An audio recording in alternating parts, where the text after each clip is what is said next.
নন কাফালার কাজ আছে জেদ্দাতে, খরচ আসবে 10,000 রিয়াল। কোন সাংবাদিক? জালাল মাসুদ আমার থেকে 7,500 রিয়াল নিয়ে গেছে। 7 কর্মদিবসের মধ্যে আপনারা নতুন একটা পাসপোর্ট নিতে পারবেন। যারা ভিডিও বানালেন, আমি আপনার এগেইনস্টে একটা ঝামেলা করব না। ভিডিও প্রচার করলে ঝামেলা করবে, আর ভিডিও প্রচার না করলে কিছু ভুক্তভোগী মানুষের কথা বলার জায়গাটাই থাকে না।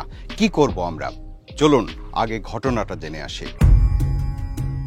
সৌদি আরবের জেদ্দার কিং আব্দুল আজিজ স্ট্রিট, এখানে Masud travel agency and cargo service.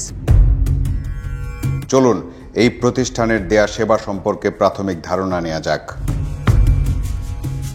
ভাই, নন কাফালার কোনো কাজ আছে? জি ভাই, মাসুদ ট্রাভেল এজেন্সি থেকে সব সময় আপনারা কাজ নিতে পারবেন, নন কাফালা এবং কাফালা সহ। নন কাফালার কাজ আছে জেদ্দাতে, কালকে 9টার মধ্যে আমার অফিসে উপস্থিত থাকতে হবে। অর্থাৎ চাইলেই কাজ পাওয়া যায় এখান থেকে। এই প্রতিষ্ঠান থেকে কাজ পাওয়া বা সেবার অভিজ্ঞতা সম্পর্কে আমাদের জানিয়েছেন কয়েকজন সৌদি প্রবাসী। সৌদি আরবের তাবুক এলাকা। আসসালামু আলাইকুম, আমি সৌদি আরব তাবুক থেকে বলতেছি। আমার নাম রুবেল। মাসুদের সঙ্গে আমার কথা ছিল যে, মাসুদ ভাই আমার আকামা করে দেন, আমার এক্সপায়ার হয়ে গেছে। আমার এক বড় ভাই বলছে বলে আচ্ছা সমস্যা নেই, কয় মাসের এক্সপায়ার হয়েছে? বলছি যে এক্সপায়ার হয়েছে আপনার 9 মাসের এক্সপায়ার হয়েছে, এই বছরের আরো 3 মাস আছে। পরে ও বলছে যে আচ্ছা রুবেল, কোনো সমস্যা নাই, তোমার খরচ আসবে 10,000 রিয়াল। তুমি 10,000 টাকা দাও, তোমার আমি আকামা টাকামা সবকিছু করে দেই। এই 3 মাস তো করে তুমি, সামনে আরো 1 বছর, ঠিক আছে? এরকম করে কথাবার্তা বলে ও বলছে যে বলে হ্যাঁ রুবেল, তোমার এই 3 মাসের আকামা টাকামা করে দিচ্ছি, আর বাকিটা তোমার এই 3 মাস গেলে তারপরে করে দেবো। এখন মাসুদ বলতেছে যে টাকা দাও, ফায়দা দাও, আর 6,000 টাকা দাও, এরকম করে ঘুরাইতেছে। বলতেছে তোমার এই করবো, বলক মেরমো, এই সে মেরমো, একজেক্ট মেরমো, এরকম করে কথাবার্তা করে খুব 2 নাম্বারই করতেছে। ওর সাথে আমার কথাবার্তা, কিভাবে টাকা দিছি, সব রেকর্ড সব আমার কাছে আছে। এমন অভিযোগের প্রেক্ষিতে আমরা মাসুদ নামের ব্যক্তিটির সাথে কথা বলার চেষ্টা করি।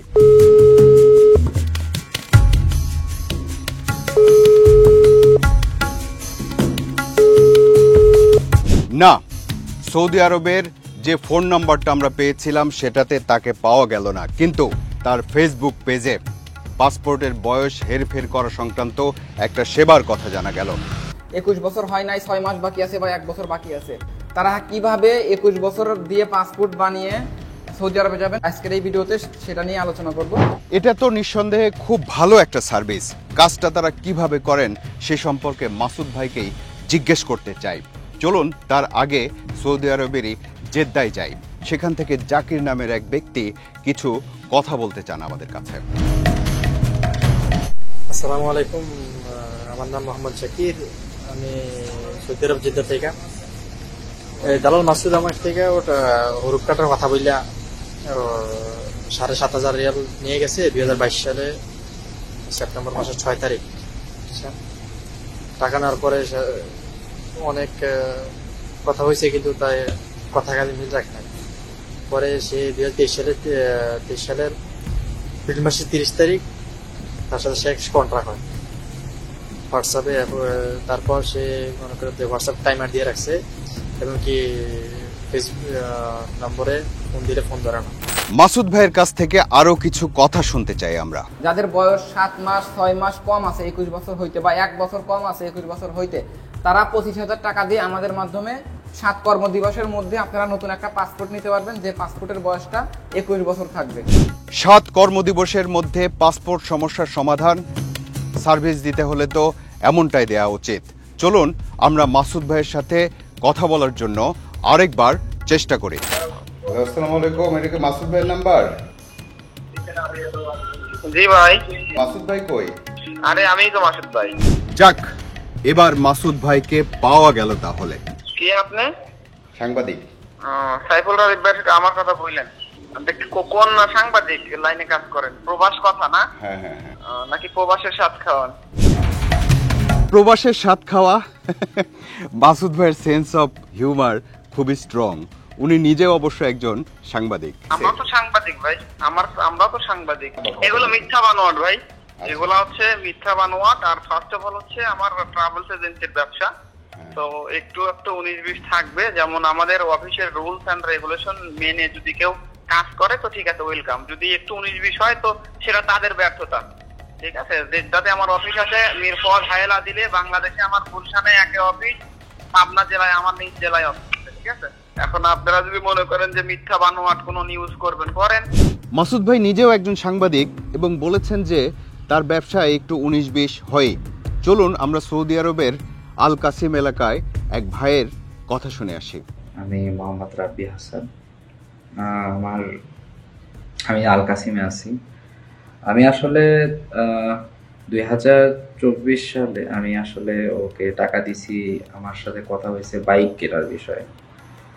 তো আমি ওকে বিশ্বাস করে আপনার রমজান মাসে আমি ওকে 2200 রিয়াল আমি আমার নিজের ব্যাংক অ্যাকাউন্ট থেকে আমি ওকে টাকা পাঠাইছি। ও বলছে যে আমি 7 দিনের মধ্যে আপনাকে বাইক ডেলিভারি দিয়ে দিব। তো আমি ইমার্জেন্সি ভাবে আপনার লাইসেন্স করছি, সবকিছু কমপ্লিট করে ওকে টাকা পাঠিয়ে দিয়েছি। উনি আমার টাকা নেওয়া মাত্র উনি আমার সাথে কন্ট্যাক্ট বন্ধ করে দিয়েছে। দেন উনি সাথে সাথে আপনার হচ্ছে আমার টাকা নিয়ে এয়ার টিকিট কেটে উনি দেশে চলে গেছে। তারপরে উনি আসছে, তারপরে আমার সাথে কোনো যোগাযোগ করে নাই। হোয়াটসঅ্যাপে আপনার যত ডকুমেন্টারি ছিল, যতটুকু পারছি জাস্ট স্ক্রিনশট দিয়ে রাখছি, কিন্তু ও সব কিছু ডিলিট করে দিয়েছে, আমাকে ব্লক মাইরা দিয়েছে, সব জায়গা থেকে আমার সাথে কোনো কন্ট্যাক্ট রাখে নাই। আপনার কল তিনি রিসিভ নাই করতে পারেন, কারণ প্রবাসীদের নানামুখী সেবা দেওয়া নিয়ে তাকে তো ব্যস্তই থাকতে হয়। প্রতি মাসের 10 তারিখে বেতন পাবেন, বেতন হবে 1500 টাকা। এবার আমরা সৌদি আরবের রিয়াদে চলে যাব। আমার নাম শামীম, আমি সৌদি আরবের রিয়াদে থাকি। জেদ্দার দালাল মাসুদের সাথে আমার পরিচয় হয় ফেসবুকে তার ভিডিও দেখে। ভিডিওতে সে বলে যে তার জেদ্দা অফিস মক্কা অফিসের জন্য তার স্টাফ প্রয়োজন, আমারও তখন চাকরির প্রয়োজন ছিল এবং আমি তার সাথে যোগাযোগ করি। সে বলে যে তার কাছে কাফালা হয়ে গেলে সে চাকরি দিবে আমাকে, এই জন্য তাকে 1 লক্ষ টাকা আগে ডিপোজিট করতে হবে। তো কথা অনুযায়ী বিশ্বাস করে আমি বাংলাদেশে তার ইসলামী ব্যাংকের অ্যাকাউন্টে 1 লক্ষ টাকা ডিপোজিট করি। টাকা দেওয়ার পরপরই আমি বিভিন্ন মাধ্যমে জানতে পারি যে সে আসলে একজন প্রতারক, বিভিন্ন মানুষের কাছ থেকে টাকা নিয়ে এবং দেশ থেকে বাংলাদেশ থেকে বিদেশে সৌদি আরবে লোক এনে ব্ল্যাকমেল করে টাকা আদায় করে এবং কাউকে অপমান অপদস্থ গায়ে হাত তোলার মতো কাজও সে করে। এই ঘটনা জানার পরে আমি টাকা নিয়ে আরেকটু ঘাটাঘাটি শুরু করি এবং এক পর্যায়ে কয়েকজনের সাথে আমার পরিচয় হয় যাদের কাছ থেকে সে টাকা নিয়ে অলরেডি প্রতারণা করেছে। এবং এই প্রতারণার ব্যাপারটি আমি জানার পরে তার কাছ থেকে আমি টাকা ফেরত চাই এবং তাকে জানিয়ে দিই তার কাছে আমি কাফালা হব না এবং যাব না। চলুন আবার মাসুদ ভাইয়ের কিছু কথা শুনে আসি। না ঝামেলা হয় তাদের ব্যর্থতার কারণে। যেমন আমি বলি, আমাদের কাছে ধরেন যারা পেমেন্ট করে যে ভাই এই কাজটা করব, আমরা পেমেন্ট 50% নেই। তারপরে আমরা কাজ যতদূর আগানোর যেভাবে কথা থাকে, এগ্রিমেন্ট থাকে, আমার অফিসের এগ্রিমেন্ট পেপার আছে, এগ্রিমেন্ট অনুযায়ী তারা বাদ বাকি টাকা দিতে না পারলে ওদের কাজ ওইরকম স্টকই থাকে। হ্যাঁ, না এটা সমাধানের কি আছে? এটা সমাধান তো আমার অফিসে ওরা 2-3 বার ওরা আসতেই ভয় পায়। তো আপনি যদি ওই ওর কথা শুনে আপনি ধরেন ভিডিও বানালেন, আমি আপনার এগেইনস্টে একটা ঝামেলা করবো না, সমস্যা তো নাই, আইন তো সবার জন্য সমান ভাই। ঝামেলা হয়ে গেল। মাসুদ ভাই তাহলে হুমকিটা দিয়েই ফেললেন। ওর কথা শুনে ভিডিও তৈরি করা যাবে না, ঝামেলা করবেন। আরে ভাই, এই জন্যই তো মাসুদ ভাইয়ের কথা শুনছি। এর মধ্যে আবার জেদ্দা থেকে একজন নাম সাইদুর রহমান, তিনি কিছু বলতে চান। আমি একজন ভুক্তভোগী সাইদুর রহমান, সৌদি আরব জেদ্দা থেকে। আমি আমার স্ত্রীর বড় ভাইয়ের জন্য 2023-এর 9 ডিসেম্বর মাসুদ ট্রাভেল এজেন্সি থেকে একটি ভিসা ক্রয় করি। মাসুদের সাথে আমার কন্ট্যাক্ট ছিল 4 লক্ষ টাকা। মাসুদকে আমি 4 লক্ষ টাকা দেব। মাসুদ আমার লোকটাকে মক্কা ব্রাইট 5 স্টার হোটেলে কাজ দেবে, 12 মাসের আকামা দেবে, 1900 রিয়াল স্যালারি দেবে। এভাবে কন্ট্যাক্ট হয়। হোয়াটসঅ্যাপে আমার সব ডকুমেন্টস রয়েছে। তো এক পর্যায়ে সকল কার্যক্রম শেষ করে আমার ভাই যখন সৌদি আরবে প্রবেশ করে, 2024-এর 13 ফেব্রুয়ারি সৌদি আরবে প্রবেশ করে। তো সৌদি আরব আসার পর 1 মাস, 2 মাস, 3 মাস এরকম করে 6 মাস পার হয়ে যায়। মাসুদ আমার লোকটাকে আকামা, কাজ, কোনো কিছুই দেয় না। মাসুদকে আমরা কাজের জন্য চাপ দিতে থাকলে মাসুদ এক পর্যায়ে আমাদেরকে ব্ল্যাকমেল শুরু করে। মাসুদ আমাদেরকে বলতে থাকে আরও 1 লক্ষ টাকা দিতে হবে, আরও 1 লক্ষ টাকা না দিলে আমার লোকটাকে সে এক্সিট লাগিয়ে দেবে, বাংলাদেশে পাঠিয়ে দেবে।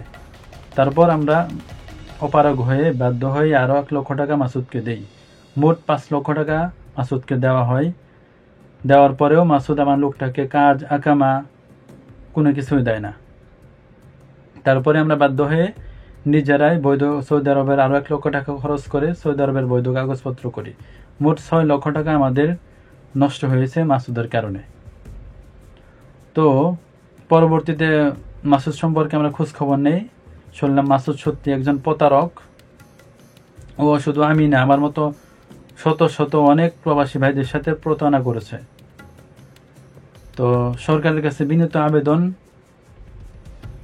অতি শীঘ্রই সঠিক তদন্ত করে মাসুদকে গ্রেফতার করা হোক এবং ভুক্তভোগী সকল প্রবাসী ভাইদের টাকা ফেরত দেওয়া হোক। না ভাই, আমরা তার বিরুদ্ধে ব্যবস্থা নেওয়ার দাবি করতে পারবো না, কারণ এরই মধ্যে তিনি ঝামেলা করার হুমকি দিয়েছেন আমাদের। পাসপোর্টের বয়স মিলছে না। যাই হোক, মাসুদ ভাই ঝামেলা করবেন এমন একটা হুমকিতে যখন একটু দুশ্চিন্তায় আছি, ঠিক তখনই মাসুদ ভাইয়ের নিজেরই ঝামেলায় পড়ার একটা ভিডিও এলো আমাদের কাছে।